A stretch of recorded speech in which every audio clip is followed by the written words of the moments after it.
In the 19th century, electric light transformed our cities.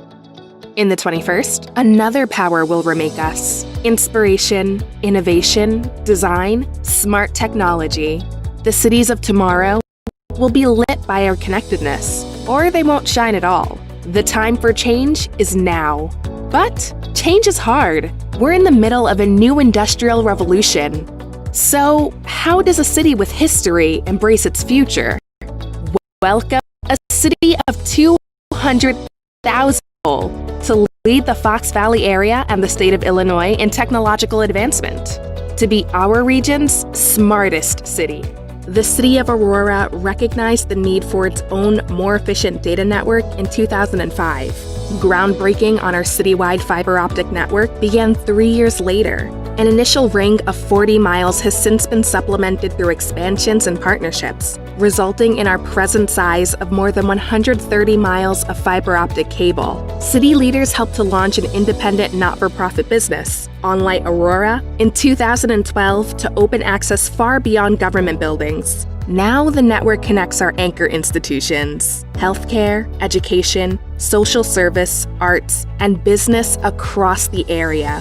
OnLight Aurora services 4 data centers. The network saves the city almost $500,000 every year and generates additional revenue. Still at only 5% capacity, our infrastructure is prepared for so much more. But fiber alone doesn't make a city smart. Its people do. Aurora's new technology strategic plan calls for investment and advancement in 3 areas beyond our infrastructure. We're increasing safety through cybersecurity initiatives and modernization of police and fire dispatch and record systems. We're achieving savings through a more efficient, centralized IT department and through intelligent data analytics. And we're engaging hearts and minds with public innovations like smart city kiosks and a downtown city park where we'll soon power everything from event information and parking to security and environmental care. Aurora's transformation begins by making government networks more efficient, but it can't end until all are connected. That's why we're exploring long-term projects, citywide 5G, and expanded network to reach underserved communities, businesses, and schools to plant the seeds of future economic opportunity. In the 19th century, electric light transformed our city, nation's first to light our streets. It's how we earned the nickname City of Lights. But tomorrow's cities are than light. They'll run at light speed. There are connections to each other and enhanced by state-of-the-art technology. And Aurora will be proud to light the way into this next industrial revolution.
A city needs to attract new business growth to flourish. A $300 million investment in smart city infrastructure would definitely make it possible. But it's not just about public services and wider broadband access. The 605 Innovation District plans to develop more than smart city tech to build an incubator. Want to make Aurora a place that new tech firms can grow from startup to maturity without ever leaving town. A prosperous city means more opportunities for local businesses and better social lives for the community at large.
A city needs to attract new to flourish.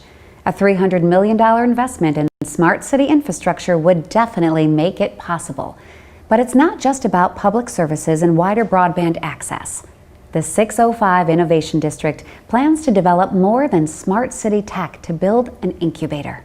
City leaders want to make Aurora a place that new tech firms can grow from startup without ever leaving town. City means more opportunities for local businesses and better social lives for the community at large.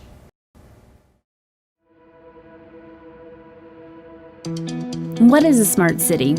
Smart cities combine three things: information, communication, and technology to make city services run more effectively.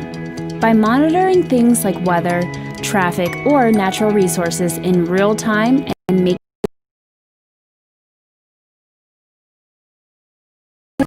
But there are other benefits as well. The tech that makes a city smart also connects that city's people and its organizations in groundbreaking new ways. That means better public safety, faster economic growth, and bigger opportunities for everyone. Smart cities are our future, and Aurora is leading the way. At least we've got the chance to. Over a group of private partners wants to spend $300 million on smart city projects in Aurora. Why? Because our fiber optic network is unrivaled. Because we have space for the new businesses that would spring up. And because we have leaders who have shown they understand the value of technology. Aurora has the people, places, and resources. And today, we have the opportunity. This is our chance to write the future. Will we seize that chance? It's up to us.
as COVID-19 changes the landscape of business and communities around the world. The mission of Aurora 605 Innovation District stands firm to establish the entire city of Aurora as an innovation district with a goal of bringing 1,000 jobs to Aurora. Paired with miles of high-speed fiber, Aurora's strong education, finance, health, and marketing institutions act as the centers of gravity needed to attract startups, research firms, and much more that will be the beginning of an economic revival.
I'm Krista Ogilvy, Executive Director, ChicagoCIO, the premier, preeminent network of technology leaders in the Chicagoland and one of 17 Inspire CIO chapters across the country. Thank you for joining us today. It's my privilege to introduce the City of Aurora's Chief Information Officer, Mike Pegues.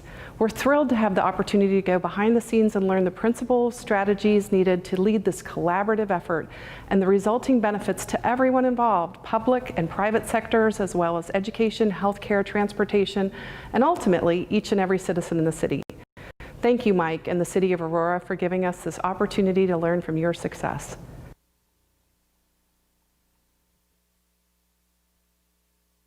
We're here with another moment of progress and advancement in the city of Aurora. Today, we'll usher in a new era. I've said it before, and it bears repeating today.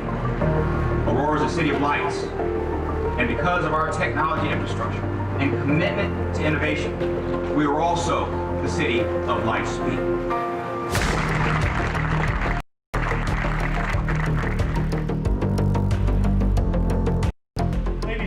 gentlemen, this is so exciting. I can just see the entrepreneurial spirit is among you here today. And genuinely, Aurora is demonstrating true leadership here. It wasn't too long ago that people turned up their noses at the idea that technology and innovation could come out of the middle of the country. Illinois excels at the pillars of the innovation economy. This is entrepreneurship. They took a leap, and the city of Aurora is taking a leap, and it's to advance the entire state of Illinois, and I want to thank you all very much. Thank you. 3, 2, 1. The 605 Innovation District, welcome to the State of Life.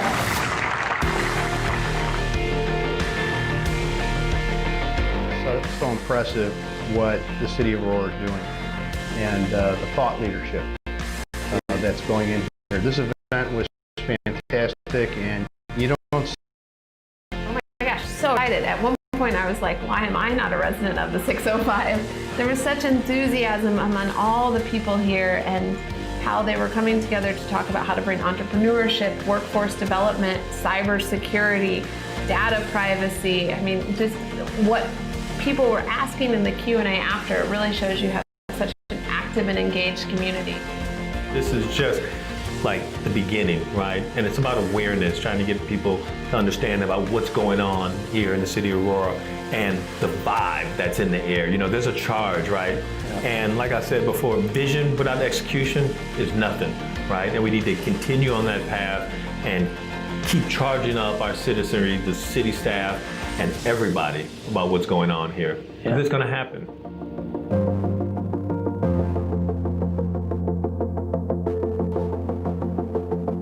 A round of applause for being here today. We're so excited here in the city of Aurora. Chance to meet you just yet. I'm Clayton Muhammad, spokesman for the city of Aurora. I bring you greetings today on behalf of Mayor Richard C. Irvin, who had a prior engagement. He couldn't make it out, but he sends his thanks, he sends his gratitude, and he sends his undying support for the initiatives that are happening here through technology in the city of Aurora. So thank you on behalf of the mayor. Thank you on behalf of our Aurora City Council, who's represented today by our Ward 1 Alderman Emmanuel Yamas. If we can please recognize Emmanuel Yamas.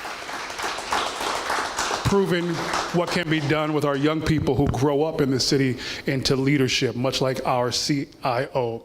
As the mayor said in the video, Aurora is 183 years old, one of the oldest cities in the state, the second largest city in the state. Aurora first earned its distinction as being one of the first cities in the country to have electric street lights throughout town, earning the moniker City of Lights. Fast forward life here 180 years. 2 centuries later, we began to see this change in Aurora that takes us from being just the city of lights to the city, as the mayor said, the city of light speed. Some 3 years ago, a shift I called in the atmosphere when Richard Irvin was elected mayor as the 59th mayor. And soon after his election, one of the first things he did was to bring in a chief information officer. And we saw the change happen then, and we've seen it for the last 3 years, much as you have. Haven't seen so much attention nationally, internationally in the city of Aurora ever before. And so it's my honor to introduce that visionary, and that's what you need. You can have great programs and great plans, but unless you have a visionary to help move it forward, it kind of stays at the same place. And we've seen this man step up in a role that was not there before, define it and redefine the future of Aurora. And although CIO in your industry stands for Chief Information Officer, that I for us and this guy also stands for inspiration. Become the inspiration of what can vision, and you put hard work behind it. Not only his professional life proves it, but his personal life proves it. As one who was raised here, young child in Aurora, now coming full circle to help lead the city that raised him into the next level.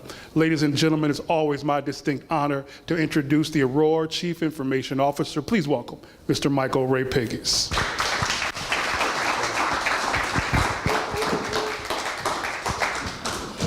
All right, thanks. Nobody does it like Clayton Muhammad, to tell you. I just hate to follow after that guy. Let's give it up for Clayton.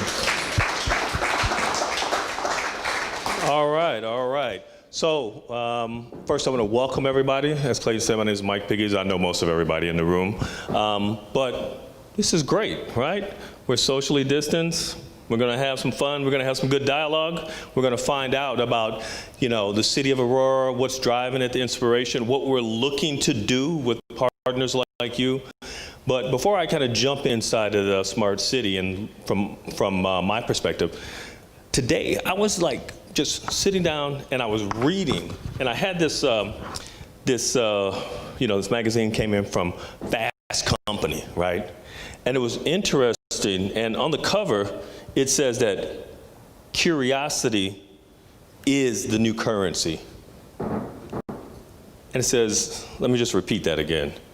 Curiosity is the new currency. And I probably sat about like 15 minutes just thinking about that, and I was talking with Jimmy here, the CEO and the founder from Bureau of Gravity, in this lovely place that we're at.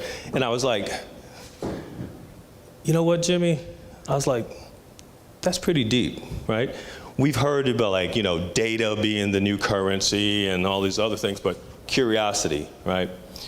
And it struck me that curiosity is what's driving these tech innovation centers and building up, these new partnerships. And we're going to get into that, and we're going to come back to that whole philosophy about curiosity is the new currency, because it's also driving my journey and why I took the role as the CIO here in the city of Aurora.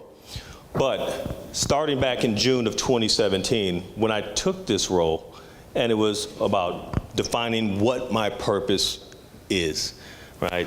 As a CIO, worked in the public sector, what was completely different than where I came from in the corporate, sector, working there over 25 years, and coming to the public sector, it was just like, wow, what did I just step into, right? It was completely different than what I expected.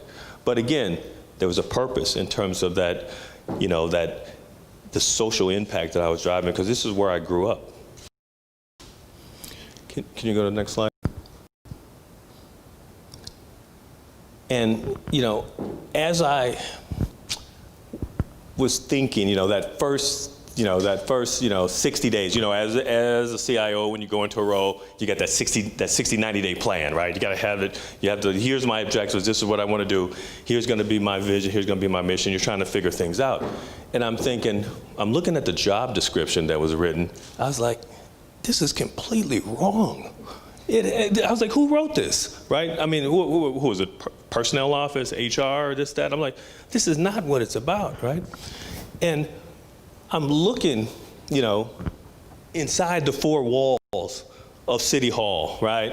I'm looking at the infrastructure, we got the network, right? We got the applications, we got the ERP system, we got the government services that are online, and all of them are very, very, but I was like, it's gotta be bigger than that, And especially from where I came from, working in Fortune 100 company, working overseas for 19 years, and actually living in different places where you saw these technology innovation centers grow from scratch. Because when I was working at my previous employer, which is it's actually a Fortune 100 financial company, and I was actually stationed in Budapest working there. And I saw all the growth with the ecosystem, with the startups, and it was just amazing, right, to see that country basically after the wall had fell in 1989, right? And them having to reinvent themselves, right? To reinvent themselves. It kind of goes back to the curiosity is the new currency, right? And I'm thinking like all these different aspects of this ecosystem that we have, right? With transportation, right? With healthcare, right? With applications, right? With the proliferation of 5G and IoT.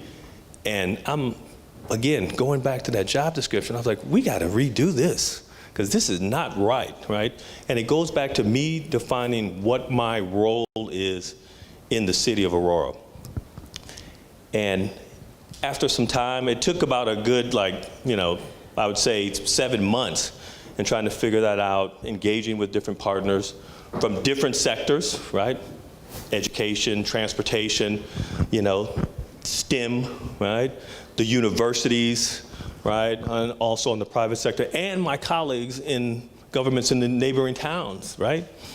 Trying to say, what are we missing here, right? What are we missing? And it dawned on me. And I was like, oh my God, you know? And I had to ask this question. And if you can go to the next slide, Dan. And the question was, it was, do you want to know what the fourth industrial revolution is, right? It's here, it's now, it's outside that window, it's in Aurora, it's all around us, it's outside the city limits. It's this whole, how you say, shift in our economy in terms of the industry, right? And it's why we're here today, right?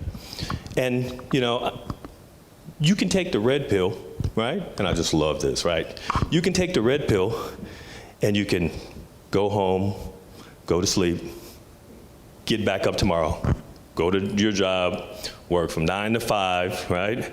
And then go on about your merry life and get your paycheck, pay your bills, and that's it.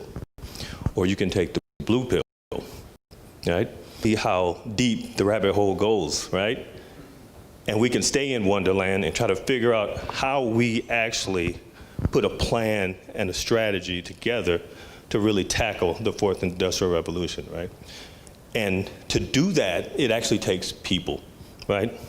It takes people from all sectors, again, because I'm a big component, you know, a big advocate of public-private partnerships, right? I'm not the typical public sector CIO, right? I've heard that 1,000 times, and actually, I like it, right? But it tells me that I'm doing something right, right? So, you know, and that's another reason why I'm part of the ChicagoCIO network, right? Because I want to network. I want to be interdependent. I'm trying to find connections, right? The interdependencies, you know. I'm not just going to stay in City Hall and just do my job and collect my pension. I'm not even worried about a pension, right? Okay, right? I want to do something that's going to drive real social impact. It's going back to what Mr. Muhammad said, right? I left my job to come to the city to define my purpose and to drive impact. Can you go next slide, Dan? So with that, it's about being connected with people, right?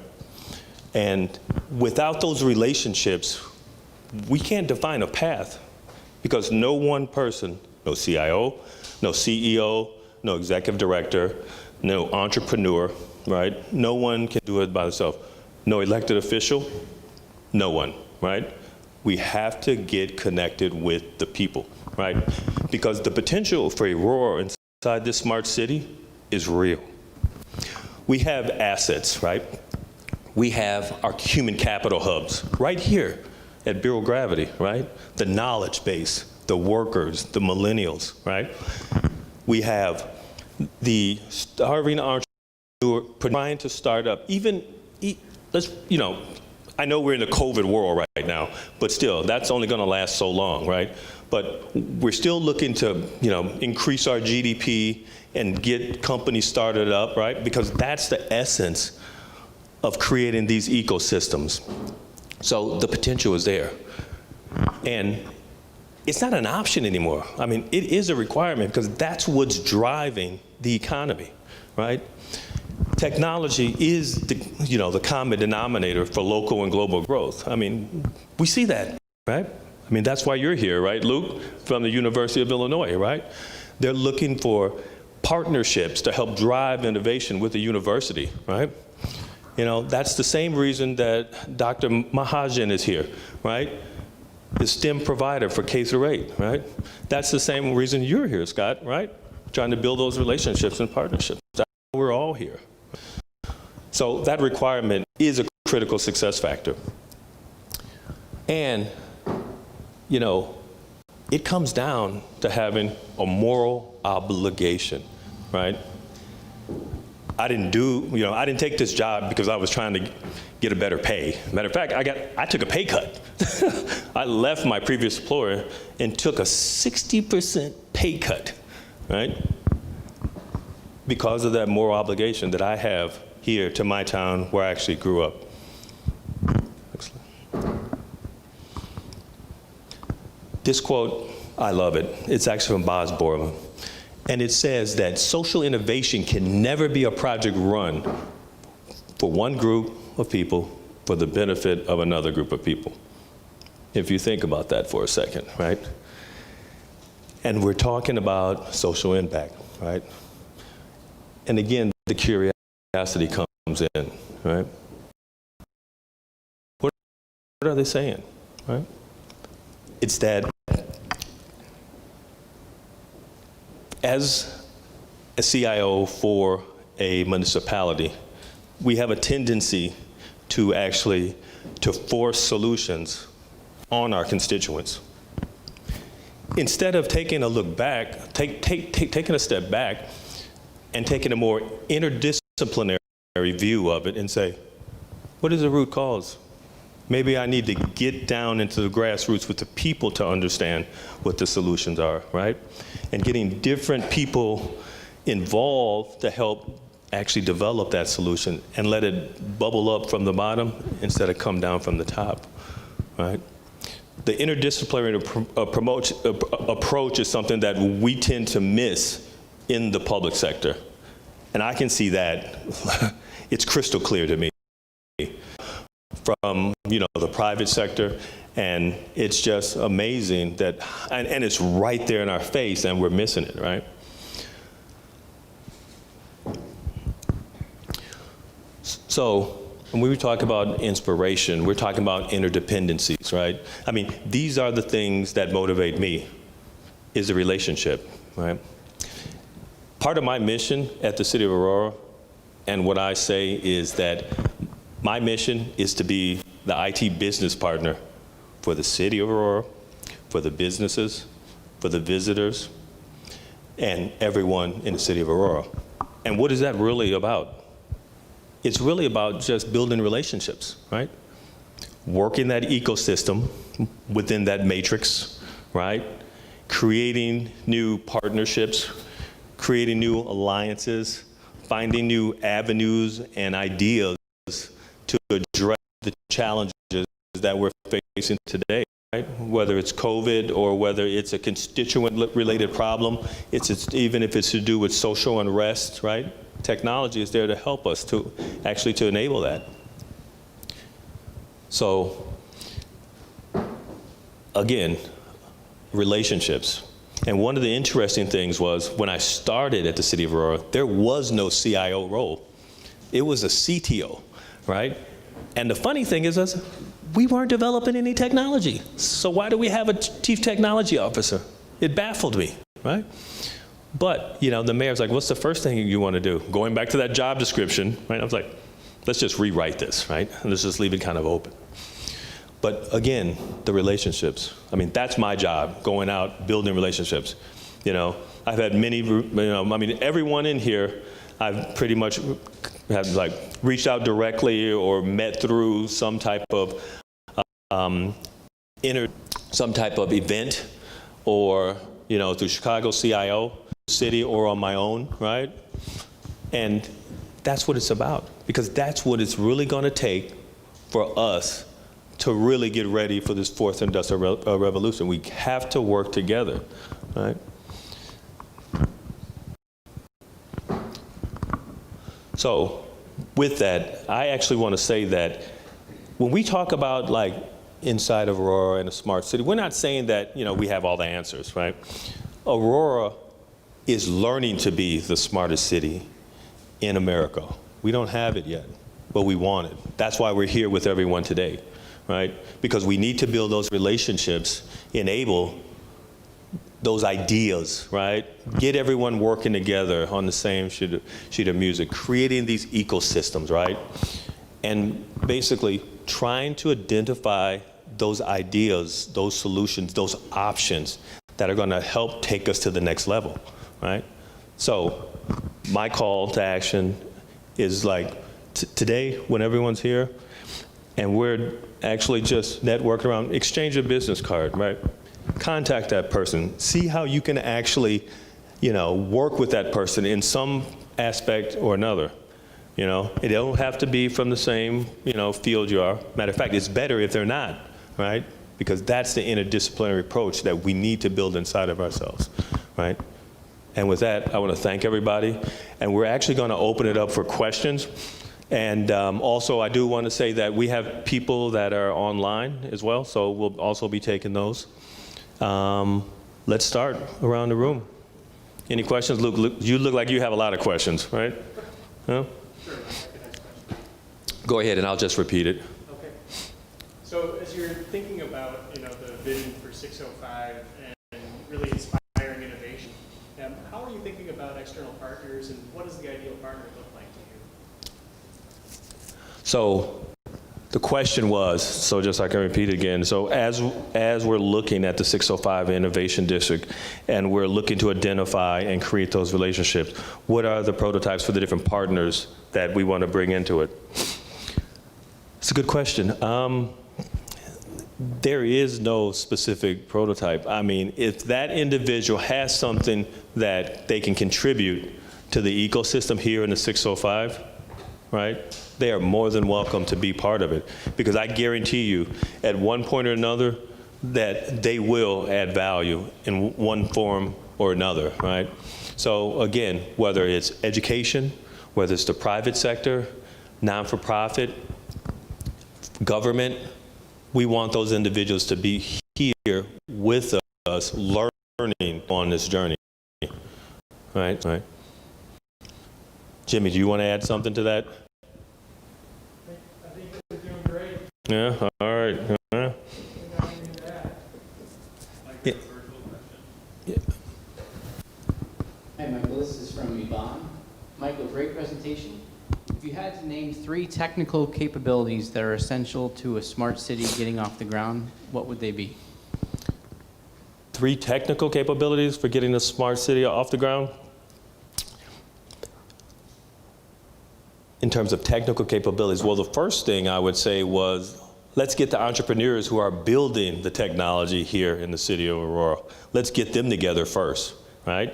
So that would be a technical capability, more entrepreneurs, right? A second one would be getting more partners, right? Here, like the people we're talking in the room that can help support and sustain those entrepreneurs who are trying to build this technology, right? And also creating a process where there's some type of funding behind this to help them, right? Because that's the main piece, right? Because the entrepreneurs are the ones who actually require the funding to get those ideas out into the market, right?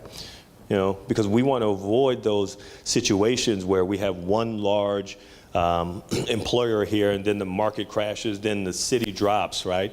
Let's get all of them here, right? To create those new platforms and applications and things of that nature. And was that Yvonne Scott? Thank you, Yvonne, for the question. Any other questions, comments? Go ahead, Joe. Is there kind of one program or initiative or technology you feel has had the biggest impact since you've been on the Smart City initiative? Not necessarily one. There's a lot of different drivers. I mean, there's IoT, this, that. But I think what has the potential to be the biggest driver is open source, right? The development of platforms from the different entrepreneurs, right? Whether it's related to STEM, or it's the engineers at Northern Illinois University, or if it's the engineers that are here in Bureau of Gravity, right? I don't think it's just one. And I tend to kind of stay away, just say, this is the silver bullet. No, I think it's a plethora of all of them, right? I have a question. Being a rural resident, I've been able to see the change that's taken place in a few years. How are you able to package an economic and technological message to your prospective partners, for the prospective ecoworks, to be able to say, why Aurora? So the question was, how do we package an economic development plan to be able to present to potential investors?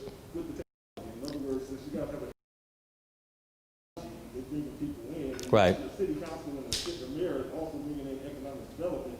It seems that they're entwined. Right. How do you put that message together to be one?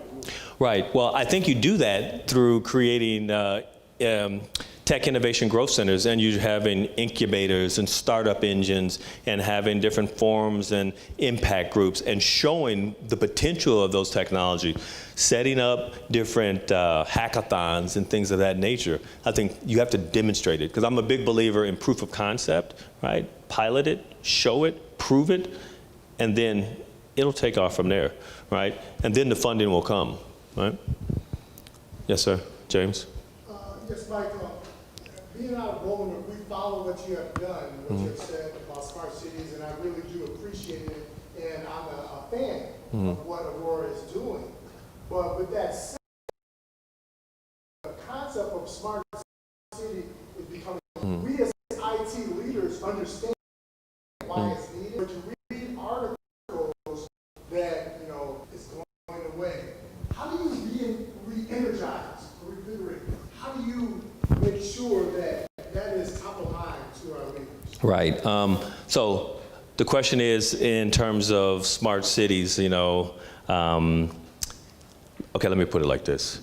So smart city is just a concept, right?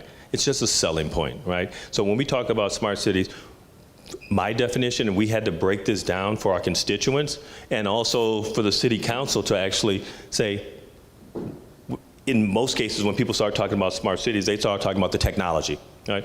But it's not about the technology. So we define it as this is a simple definition. So a smart city actually consists of three components: information, communication, and technology, right? So make it safer, to make it more prosperous, and to make it more connected. We have to focus on the social impact of technology, not the technology for technology's sake, right? So if the definition hadn't stale, I mean, that's kind of what we expected, right? Because you've heard 1,000 different definitions of smart cities, right? But again, it's really about showing the impact of that and what it has on the actual community. Right? Yes, sir. This is from Red Hat. Curious about the role that utilities, water, electricity, et cetera, have to play in the Smart City program. What is their role today, and what would you like their roles to be in the future? So that's a very good question, and we actually talk about that a lot. Water, gas, electricity, we know those are public utilities, right? And my definition is that fiber is the fourth utility. It's not luxury, it needs to be a necessity for our citizens, not just the government and businesses. That's why one of the initiatives that we're focused on is basically looking to fund a project that builds out fiber optic past all 64,000 residents here in the city of Aurora. Because if this pandemic has taught us one thing, it's that this is not a luxury anymore. And what we're doing here today, talking about smart cities, trying to make these connections, trying to look to see how we kind of start this engine back up in terms of technology, innovation, growth center here in Aurora. We have to take this serious, right? Because people are suffering, and kids now are working. They're basically working, sorry. Kids are actually at home from school, right? We're working remote now, even in the private sector, right? And it's having a huge economy, right? Now people internet connectivity just to basically go pay their bills, to provide basic services and things like that. So we need to take these lessons learned, because we're in this crisis mode now, and we got to be smart about this stuff going forward.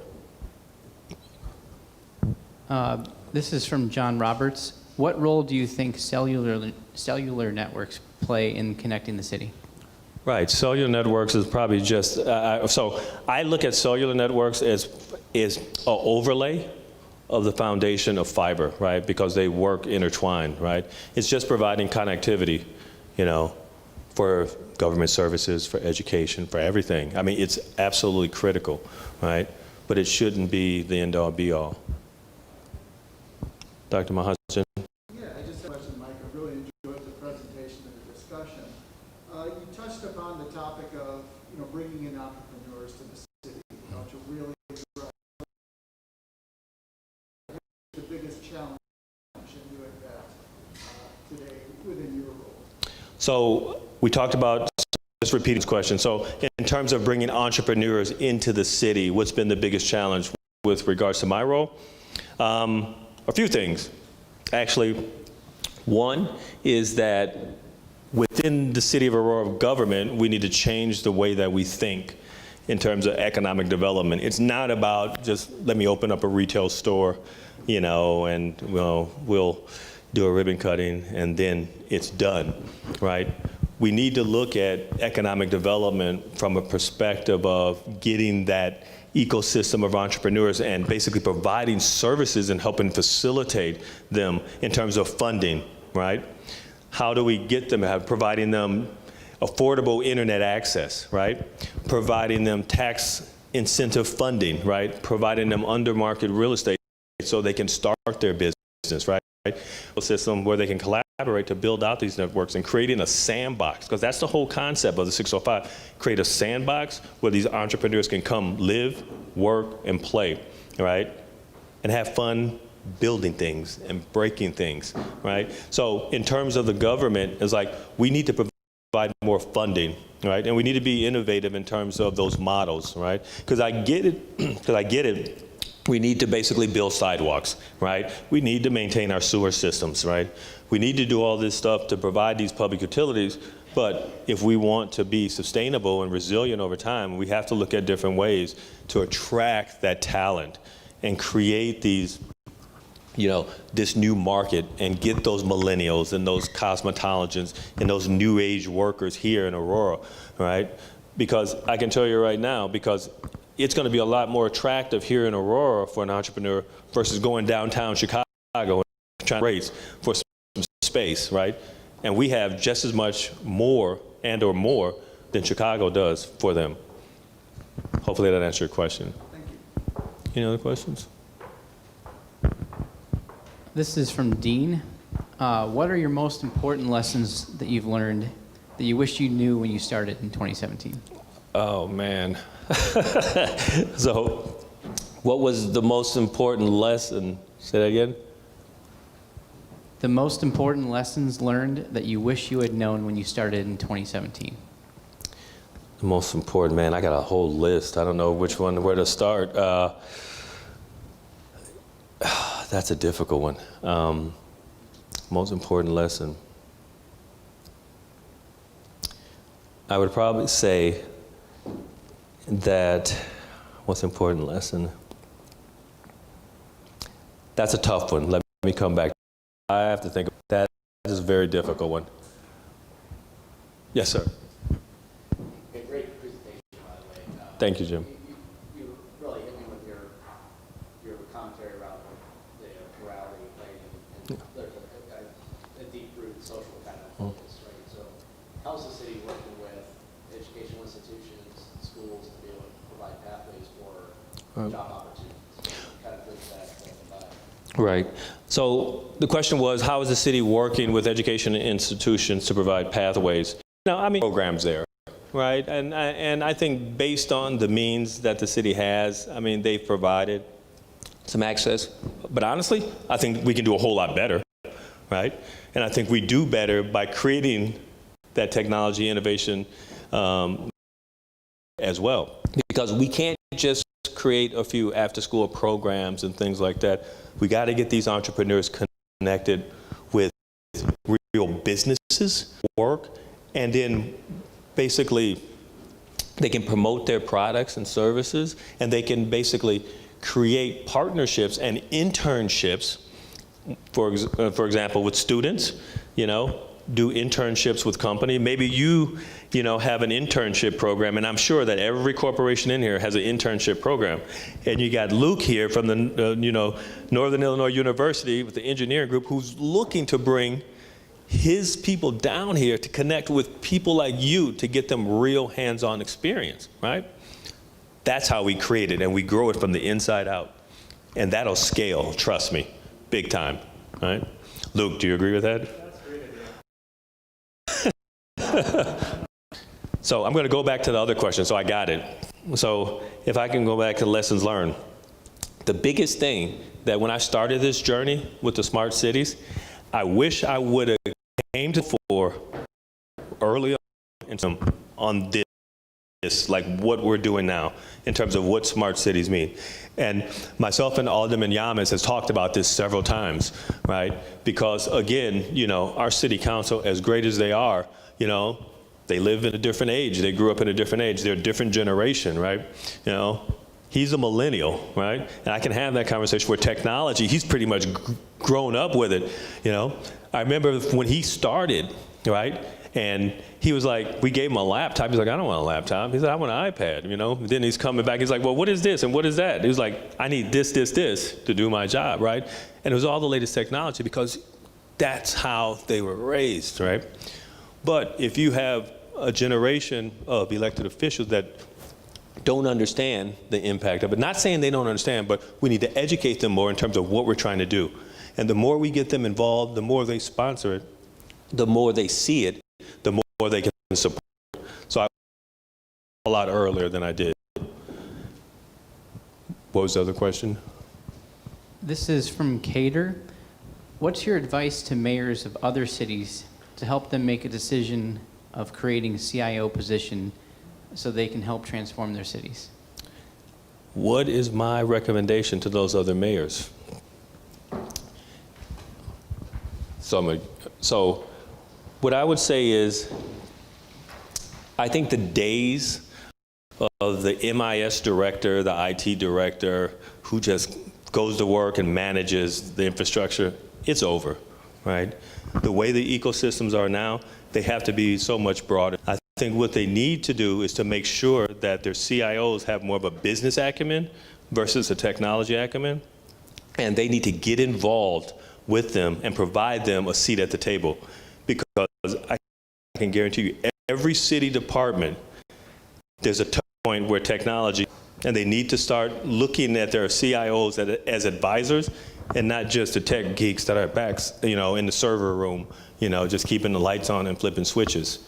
So take a real look in terms of your strategy and see how technology, every one of those pillars that they have, public safety, economic development, citizen engagement, and education, and see how technology supports all of that, right? And listen to their CIOs and their directors, you know, and go out on some of these different events with them, right? They need to be educated. Yep. You have a lot of responsibility under your umbrella. What keeps you up at night? What keeps me up at night? This right here. Trying to get this off the ground, right? Trying to create this, you know, this growth center here and really seeing it being taken serious, right? So, you know, the faster we get this off, and I think we're in a position now with COVID and getting it, but, you know, we have to make some real tough decisions, right? Because the decisions that we make in the next 6 months impact the generations probably for the next 50 years. So we need to be very conscious of that, right? And a lot of that is going to be based with the mayor, the executive team, and also our elected officials. Yes, Krista. I'm curious how all the initiatives you've taken set you up to succeed in COVID. Can you talk about specific initiatives that made a difference by being a smart city and bringing those relationships together that helped you get through this pandemic? Right. So the question was related to what are some of those initiatives that have set us up to be successful with the onslaught of COVID. In terms of the infrastructure, a lot of the infrastructure was there, right?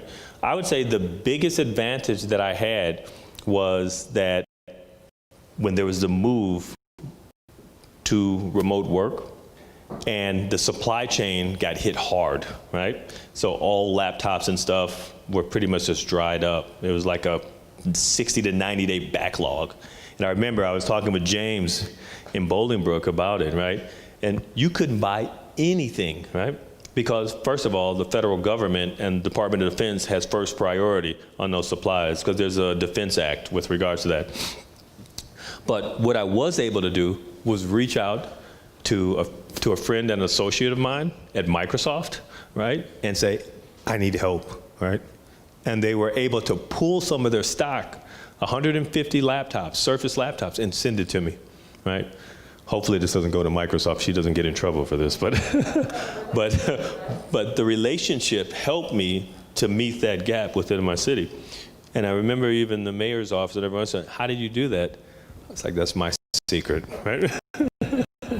But yeah, but the relationship piece, having those relationships help. You know? This is a two-parter, but I'm gonna read the first part. This is from Eric from Lumen. How does the smart city concept apply in cities other than Aurora? And is your approach unique? Well, I would say this approach is definitely unique for Aurora because there's not too many cities that are really doing it, right? I mean, there's cities that have probably looked at some smart city initiatives, but they've been one-off. Like we're going to do a lighting project here, we're going to do a parking lot here, but nothing that's been kind of a holistic solution, because what we want to do is create a public-private partnership that spans over a 20, 25-year concession that's actually funded by private equity. It's not funded by the city, it's funded by private equity that's going to help generate net new revenue for the city of Aurora and pump budget back into the city, right? Which then actually helps our residents to lower their tax base. So the city's benefiting, the residents are benefiting, the businesses are benefiting, you know, the entrepreneurs and the whole technology innovation center will benefit because there's, right? And we're not being dependent on the city budget, which most cities can't see past a 12-month horizon because that's just where they budget. They don't budget on a multi-year, 3, 5, 7 year. So I would say that each city will have its own unique kind of approach, but this is the approach that we're taking for the city of Aurora. And hopefully this, once this is successful, this will be the template for the rest of the nation. And what was the second part of the question? The second part, can smart city concepts help historically marginalized communities without great leadership? You and the other city leaders are clearly providing. Well, excuse me, can smart cities technology help under marginalized? Marginalized if? Without the great leadership. Without great leadership. I think it can do even more damage, actually, right? Because the deployment of a lot of this technology, let me take an example. So we start talking about social equity, right? We started talking about surveillance, right? This is not a new topic. I mean, this is even in Europe. I mean, even there's use cases in London where it's one of the cities where it's probably the most connected in terms of video surveillance, right? But there's specific regulations and policies around how they use the data, right? Because inherently, those technologies will have more of a negative impact on the underserved community than everyone else, unless there's policies in place. So the leadership needs to be very aware the implications of basically implementing some of this technology, right?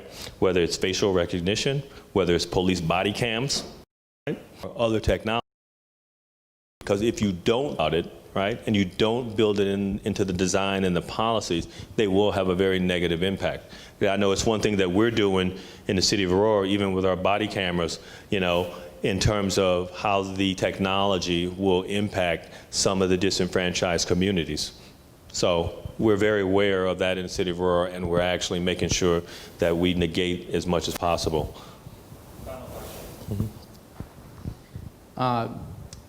You had mentioned open source, which is not about just software, but also about open collaborative mindsets. Absolutely.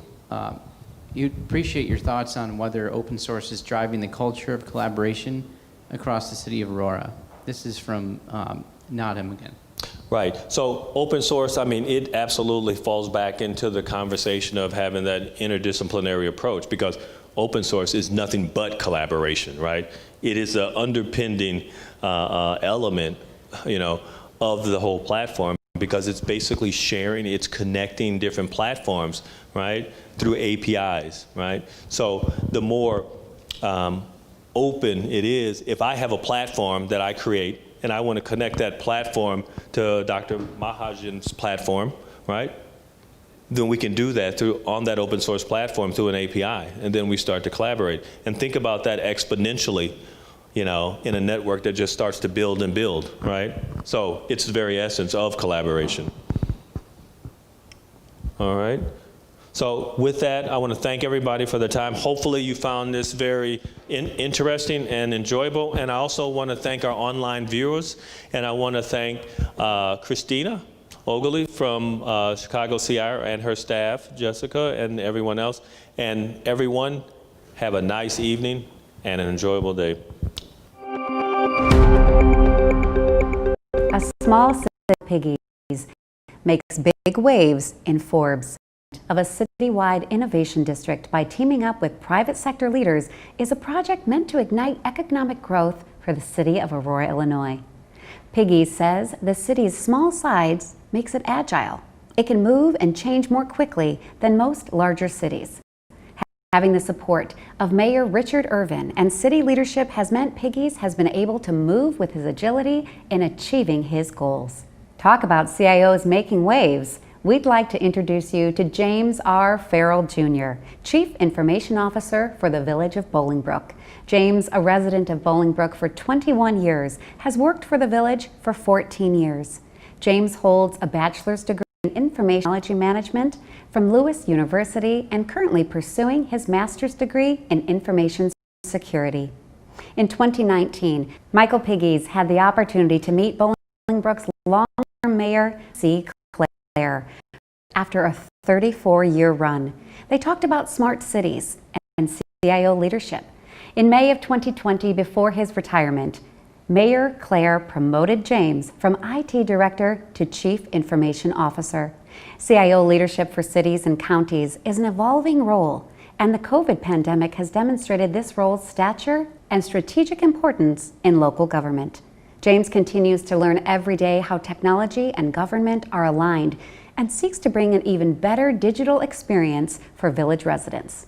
Now to James and Michael. Let me ask a fundamental question. What is the strategy to quickly develop such policies and regulations in response to new innovative services in order to reduce risk and meet community expectations? Mike, that's a great question. And there's a statement that I hear every day now in this pandemic, that COVID-19 has done more towards of technology than any CIO, CTO, or IT leader could ever have done. So with that said, to quickly develop strategies and policies right now, I believe successful IT leaders, we've had a head start in this because we have that forward thinking, and now it's just time to implement what we've done. Exactly. Thank you, James. Why is a culture of innovation so important to drive digitalization, and how do we spread that across our cities and our region? Well, we as leaders, we need to embrace creativity. In my mind, creativity breeds success. And so when you're trying to be creative as a new age IT leader, you need to get out into your community. You need to gauge the pulse of the residents. You need to understand their needs and what they're asking for and what they're looking for, especially in these pandemic times. And we've actually did same in our community, getting out, getting closer, and being connected to them and really doing active listening. Oh yeah, definitely. That is something that, I pride myself on because being a leader is one thing, but understanding your constituents is another thing. Absolutely. And Roger Clare, you mentioned him. That's one thing that he taught to me on a constant basis for my 14 years of working for the village.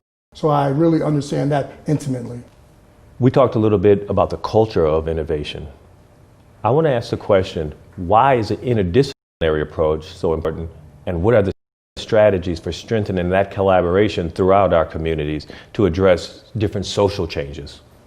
So that approach is so important because you want to go outside of the normal boundaries when it comes to resolving issues within a community, especially social issues. Now, one thing that we can think about is we need to have more leadership, diverse leadership within an organization. Understand the underserved communities or the underserved people within your community.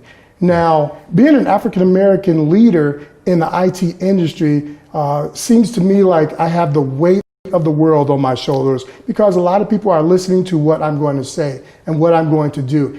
But I do have an intimate knowledge of these underserved communities because I came from those communities. Now, when we think about the African Americans in the IT industry, there are less than 3% of African Americans African Americans that are in a CIO or a leadership position in this country. So again, we need to diversify our thought process so we can help our communities, especially socially in these times. Absolutely, and I can directly relate to that, James, and this is why I would for coming here to share your thoughts. Thank you. Thank you so much for having me, Mike. Thank you.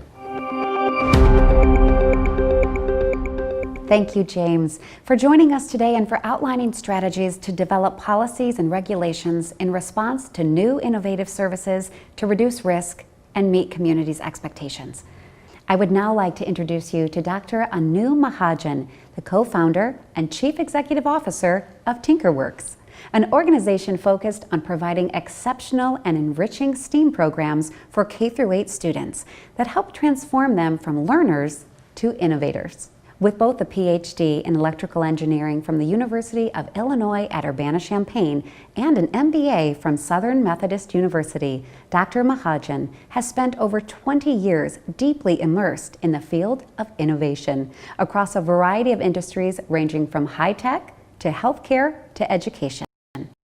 In this 2020, the City of Aurora formally commenced a partnership, launching hands-on STEM programming at-risk and children in the 1st through 6th grades. The overall goal of the effort was to spark an interest in these children to explore STEM opportunities in the future, with the City of Aurora quickly becoming a leading-edge technology hub in the state of Illinois. The eventual goal would be to seed a robust pipeline of candidates for upcoming jobs within the city that will ultimately arise in the near future. Now let me turn it over to Michael. Welcome, Dr. Mahajan. Oh, thanks, Mike. Delighted to be here, and thanks for having me. Thank you. What is the strategy to develop such policies and regulations in response to new innovative services to reduce risk and meet community expectations? Oh, that's really interesting, Mike. I love that question. I think what's absolutely critically important there is to seed a. What I mean by that, I think a lot of times look out in the future and say, hey, this is what we're trying to do as a city or as an organization. And what happens is they're like, well, we need to find employees that are best suited to that. And so what they do is they go out and they look for those employees. And a lot of times those employees don't necessarily have the skill sets needed for those roles and innovations. And what happens? Well, then that innovation-based capabilities are provided by whatever entity there is. I think what happens is rather than having the entity be the one that's responsible for providing that professional development to those potential employees, I think if you see that all the way back down, so if you look at the employees coming out of school, the schools have a responsibility. I think high schools, secondary schools have a responsibility. I think middle schools have the responsibilities. I think also that elementary schools have that responsibility. So directly, I think that it's the responsibility of the municipality and the governmental entity to ensure that across all of those domains I just mentioned, that children have an opportunity to learn about innovation, that young adults have that opportunity, teenagers have that opportunity, and ultimately candidates have that opportunity. But it must be instilled at very young ages. Absolutely. Why is a culture of innovation so important to drive digitalization, and how do we spread that across our communities? Yeah, I mean, really, really wonderful question, Mike. I think, what it boils down to is this. What are you trying to do in terms of digitalization? I think the bottom line is you're trying to solve problems. Absolutely. Ultimately, all of us are working to solve problems. And so what happens in terms of digitalization is you're working to solve these types of problems. And the only way in which you can do that is to do so in a multidisciplinary. A lot of people, it's really interesting. You go and you look at schools and you look at our education. I think teachers do a fantastic job. I think professors, everybody does a fantastic job in terms of teaching foundational knowledge to students in areas of math, science, English language arts, social studies, all those things. But what's fascinating is when you need to solve problems, when you need to innovate, it's altogether different. What you need to do then is solve a problem that incorporates all of these elements that I just mentioned. It's not just one thing, but it's the multidisciplinary integration of what you've learned there. And I think what becomes really critical is essentially imparting that form of education, innovational education, early on. I think that's very key in terms of what needs to be done. Absolutely, Doctor. And you touched on a very important point, which actually leads into my next question. Okay. Why is an interdisciplinary approach so important, and what are the different strategies for strengthening collaboration throughout our community? Address those social challenges. Yeah, that touches, I think, on what I said before, because ultimately all of us are brought on board in any kind of job to solve problems. And how many times have you ever been asked to solve a problem where you use only, for example, math, or only history, or only this? Of course, it never happens. Anytime you solve a problem, you're essentially exploring all of the different, nuggets of knowledge that you've amassed. Absolutely. And so as a result, you ask me why that needs to happen. I would, question back, when has it never, when have you never had to pull on interdisciplinary learnings to solve problems? Ultimately, for us to streamline the overall problem-solving process and for us to innovate better, we have to pull from our tool set of interdisciplinary approaches. Thank you, Dr. Mahajan and Michael. We appreciate your view on the culture of innovation and the importance of digitalization across Aurora. Introduce our final guest, Alderman Emmanuel Yamas of the 1st Ward in the city of Aurora and a full-time practicing attorney. Sworn in at the age of 32, Alderman Yamas is the youngest alderman in history to serve on the Aurora City Council. Born and raised in Aurora's 1st Ward, Alderman Yamas is a proud graduate of East Aurora High School's class of 2005. He enrolled to the University of Illinois at Urbana-Champaign, where he earned a bachelor's degree in 2009. He then earned a master's degree from Northern Illinois University in 2012 and went on to earn a Juris Doctorate degree from Chicago-Kent College of Law in 2015. Alderman Yamas regularly speaks to elementary school and high school classrooms about the importance of education as a means of overcoming adversity and mentors younger students. Boys to Men Mentoring Organization. Alderman Yamas is currently an associate at an Aurora firm. He is committed to serving the legal needs of local businesses and families and the surrounding communities, including Spanish-speaking residents. Emmanuel sits on the Rules, Administration, and Procedures Committee as Vice Chairperson and also sits on the Finance Committee. Let's join Alderman Yamas and Michael. Welcome, Alderman Yamas.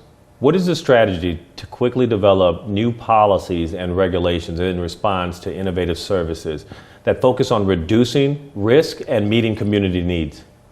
Well, I think our overall policies as a city, at least in regard to city council, is to keep current on any technological advances and changes. For example, for a city code or an ordinance from 10, 15 years ago may now be obsolete, depending on the underlying technology in place at that time. So as you know, something a year ago was brand new technology and fresh technology now may be obsolete or may be obsolete as a few weeks. The technology is always changing, so as a council we need to do the same. I serve as the vice chair on the Rules, Administration, and Procedure Committee, and our committee is tasked with updating our municipal code. And a lot of the changes that come before the code have to do with technology. Like I mentioned, something that was new and fresh 10 years ago may not be so new and fresh now. So as a city council, we need to make sure that our code reflects any technological changes. Another real-world example of that would be how we have our city council meetings. Because of the pandemic, we were forced to go from in-person meetings, which was the standard, the norm across the state, to now these digital meetings on Zoom. And we were actually one of the first cities in the entire state to do that. And it may have been a scary, a big adjustment for a lot of the members of city council and our city staff, but we were able to do it within a matter of weeks, and we've been successful in doing that.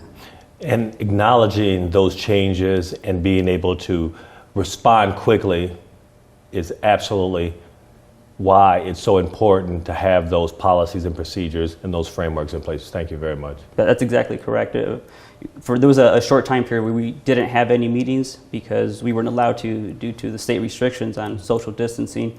And if we would have, waited longer to investigate this Zoom technology and having to pass a new ordinance for it, it would have taken months to do. So thankfully our city staff was on top of it and being able to educate the rest of the city and the council on how to use this new technology.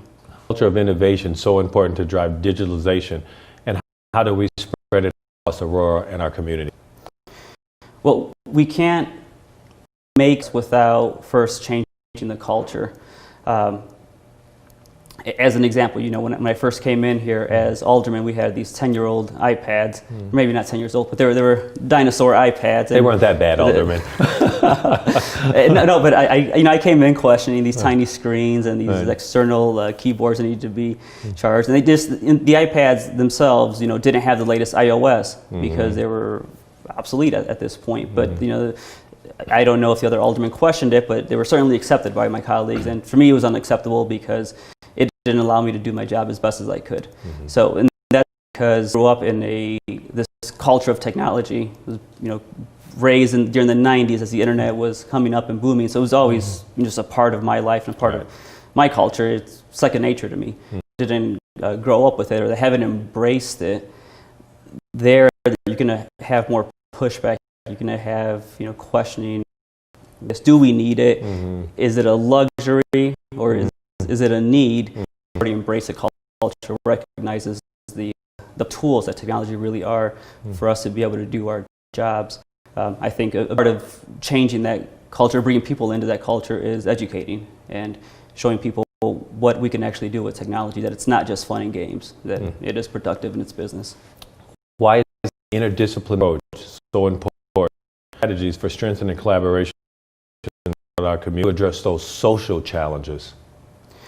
Well, a big part of it, at least the interdisciplinary approach, is that we all have different backgrounds, different educational backgrounds, different career backgrounds. So me as an attorney, what I may be able to offer from my perspective side and how I incorporate technology, or as an alderman, how I incorporate technology and communications. And that's going to be different, either different aldermen or different city staff, different departments, and how they use technology.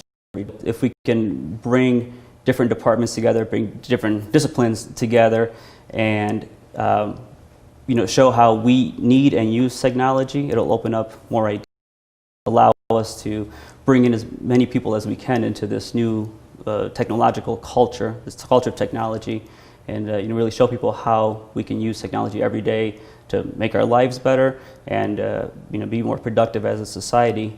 It is how we can take that approach to strengthen our communities. Unfortunately, the problem is that some of our residents don't have access to those tools that are necessary to this technology. For example, now with e-learning, at least in our school districts, they have online learning.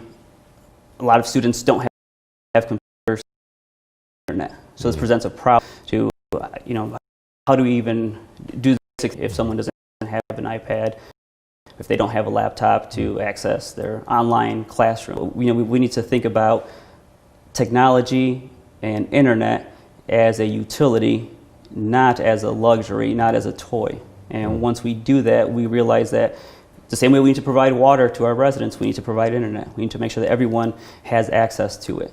$50 a month is chump change to some people, is affordable to some. It's out of the question, because if you have to spend $50 on food or on internet, you're going to choose food.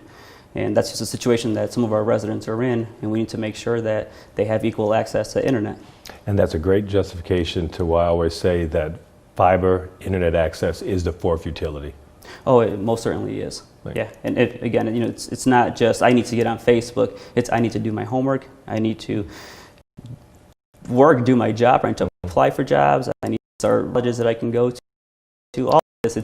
I need to get access to city services. Oh yeah, exactly. Yeah, and especially with the city services, everything being online now, I'm pushing my residents who were questioning me, why am I not getting a newsletter? Well, by the time I put a newsletter together, it gets mailed out. That's old news. So instead, how can I communicate with you electronically? Can we do, a platform like Facebook? We do email. Can I text you? All of those things. But, if someone doesn't have access to it or doesn't know, well, what's Facebook, which I've had people ask me, it's difficult for me to do my job and difficult for me to communicate with my constituents and keep them informed on what's happening in their own city. Thank you, Alderman Yamas. Thank you, Mike. I appreciate you having me.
Thanks to everyone for joining us today, and a special thank you to Mike and the City of Aurora.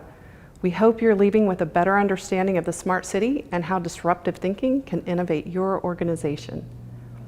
Join us on November 11th from 8 to 9 a.m. Central Time for the ChicagoCIO strategy discussion on the topic of innovation, led by Dan Simpson, Global CIO Grant Thornton, for the event. Thank you and have a wonderful evening.